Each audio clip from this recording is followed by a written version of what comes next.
I want to talk about plant medicines. Mhm. How often in your travels do you see these different cultures using those as part of their tradition? And how do you feel about it? Because here in the West, it seems to be gaining momentum. There's legalization starting to happen. We get the impression, at least I do here in the West, is that these are being used around the world. Is that true? And how do you feel about it? Only kind of. So, well, I'm excited about it. I do like it, especially for some of these that are more expansive, because I had the benefit when I was bedbound of kind of going through that like crack in the psyche where things become beautiful, right? And that's really what people are experiencing when they take something like a mushroom, especially in a safe environment.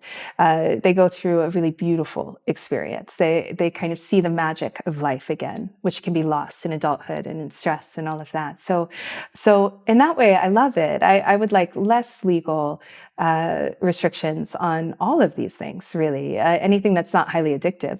But it's not used as much. And this could be due to the communities that I go to, but there's a lot of myths. So for instance, there's a myth that was brought up in one of my podcasts, one of my Sami friends corrected, because I didn't know the answer. There's a myth that the reindeer in the Sami cultures up in the north, they eat the mushrooms and then urinate, and then people trip from, no, none of that. No, it's not true. Maybe in another culture, but not in I've theirs. discussed that on the show. I've Yeah. had a Oh, guest good. talk about that. Yeah, it's not true. It's not true. And in most of the Amazonian communities that I've gone to, there's a lot of ayahuasca there, but there's 4 different types of ayahuasca. Only one of them creates hallucinations. And in all the communities I go to, they do the other 3.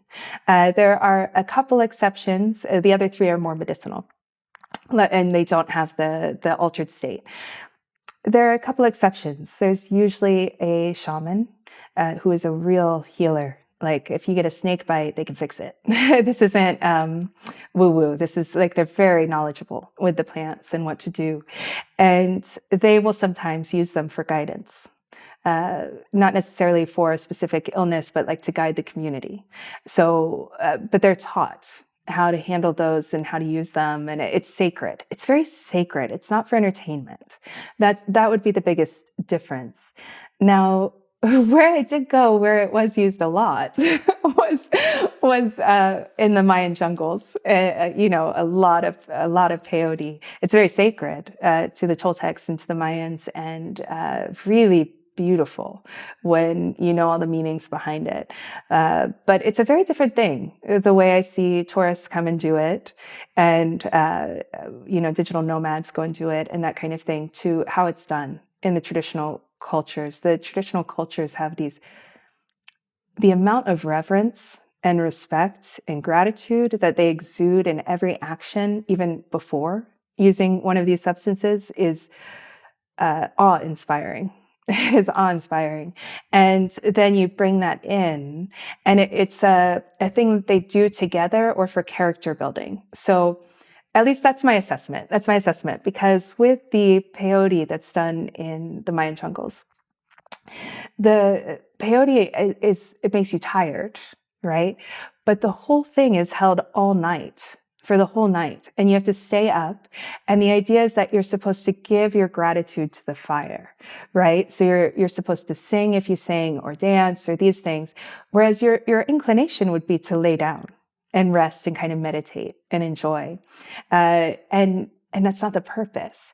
So it takes a lot of character to go against your circadian rhythm, to go against the act of the drug, and then to give and not take, right? A lot of drug usage is really more about personal taking and not producing and giving life. So I would say that would be the biggest difference in the way that I've seen that they're used.